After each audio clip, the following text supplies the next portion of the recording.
తెలంగాణలో సుప్రసిద్ధ పుణ్యక్షేత్రం దక్షిణ కాశీగా విరాజిల్లుతున్న జయశంకర్ భూపాలపల్లి జిల్లాలోని కాళేశ్వరంలో చారిత్రక ఘట్టానికి వేదిక ప్రారంభమైంది. సరస్వతి నది అంత్య పుష్కరాలు గురువారం వైభవంగా ప్రారంభమయ్యాయి.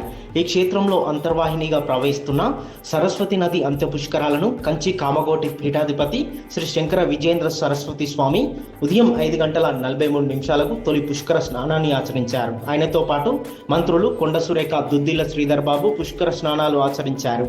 సరస్వతి అంత్య పుష్కరాల నేపథ్యంలో త్రివేణి సంగమ తీరంలో కామకోటి పీఠాధిపతి శంకర విజయేంద్ర సరస్వతితో పాటు మంత్రులు సంకల్ప పూజ చేశారు. మొదటగా జ్ఞాన సరస్వతి ఘాట్ వద్ద కంచి పీఠాధిపతికి సాంప్రదాయక స్వాగతం పలికారు. గోదావరి సరస్వతి నది పుష్కర పూజలు చేసి పుష్కరాలను ప్రారంభించారు.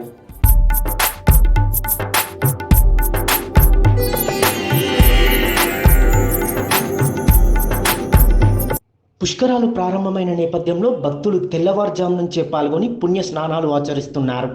స్నానమాచరించిన అనంతరం భక్తులు నదిలో దీపాలు వదులుతున్నారు.